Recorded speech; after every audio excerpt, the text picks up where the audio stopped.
لما نوصل لمكان الزيارة يصير ينادوا على الأسماء، ضلها سابقتني، ضلها تركض، بدها تروح عند أبوها، بدها تشوف وين أبوها، بدها تحضن أبوها. فبتنفلم وبتنفنس عند هاي اللحظة إنه ما بتحضن أبوها، ما بتشوف أبوها عن طريق القزاز بس إنه مجرد أنها تحكي معاه، بس تحكي معاه مكالمة. أنا إسراء نصر الله، زوجة الأسير بكري خريوش المحكوم بالسجن 9 سنوات. طبعا عندي طفلة منه اسمها جنان عمرها 4 سنوات، حاليا هي في الروضة.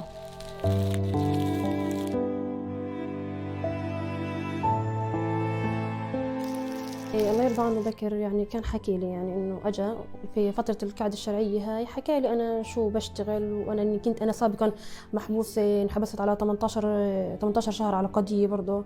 فحكى لي باي لحظه باي وقت انه راح يتم اعتقاله. فالحمد لله رب العالمين انه بكر كان يعني شاب ما شاء الله، انه يمتلك كل إشي يعني. الحمد لله رب العالمين اللي خلاني ارتبط فيه واتعلق فيه بزياده يعني. الحمد لله، حبه للوطن، حبه لدينه واخلاقه، حبه للناس. فالحمد لله رب العالمين يعني.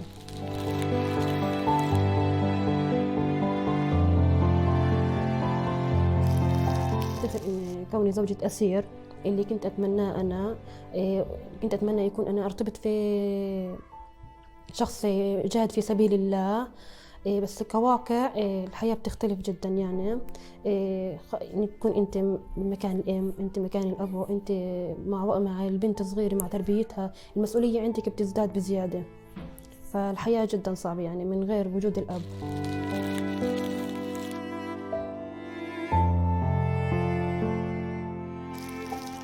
مثلا أول إشي كانت تسألني طب وين بابا؟ أحكي لها مثلا بابا في السجن. أول ما وعيت عن الدنيا جنان حكت لها أبوك في السجن، أبوك انحبس بسبب الوطن، أبوك لأنه بحب وطنه فعشان هيك اعتقلوه اليهود. وتحكي لي بابا بحبني، احكي له بابا بحبك، وبابا بيستغنيش عنك، وكان مسميكي جنان العشق كثر ما بحبك. وافرجيها صوره وهي صغير، طلعي هاي اخذك على البحر، هاي كان يطششك تروحي معاه في السياره. فهي تصير ترسم مخيلتها كيف حياتها مع ابوها. انا رحت على البحر، لعبت معاه، رغم ان هي شو يعني عمرها شهرين. فصارت هي ترسم لحالها حياة مع أبوها.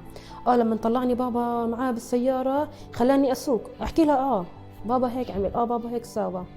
فإيه إيش إني تصنعت حياة تانية لأبوها غير أمها يعني. هي وعيت بس على أم، عملت لها حياة لأبوها، وعيتها مين أبوها، شو أبوها كان، شو كيف أهله متعلقين فيه، كيف هو متعلق في أهله. فكل إشي يعني شرحت لها عن أبوها. كنت لما تيجي تقوم الصبح تصبح علي تعطيني بوسة، هي بابا حبيبتي يلا، تمسك صورته مثل ما صبحت علي صبح على أبوك، بوسي بابا. يعني خليتها تعرف شو أبوها ومين أبوها، خلتها تتعلق في أبوها أكثر مني كمان. أي إشي أجيبه، لعبة، لبس، أي إشي أحكي لها ماما هاي من بابا، هاي اللبسة جاب لك إياها بابا، هاي اللعبة جاب لك إياها بابا، لأنك عملت هيك بابا جاب لك هيك، هاي هدية.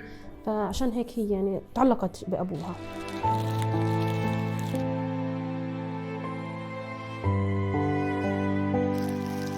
لما تلاقي زوجة أسير حياتها صعبة يعني. عندك وضع خاص لزوجة الأسير، لما بصير عندك حالة فرح بيهتموا كل العيلة مثلا. إلا لما بتلاقي نقص، مثلا هاي طلعت مع زوجها هاي، فبتلاقي نقص عندك إنه أنت زوجك مش معاك.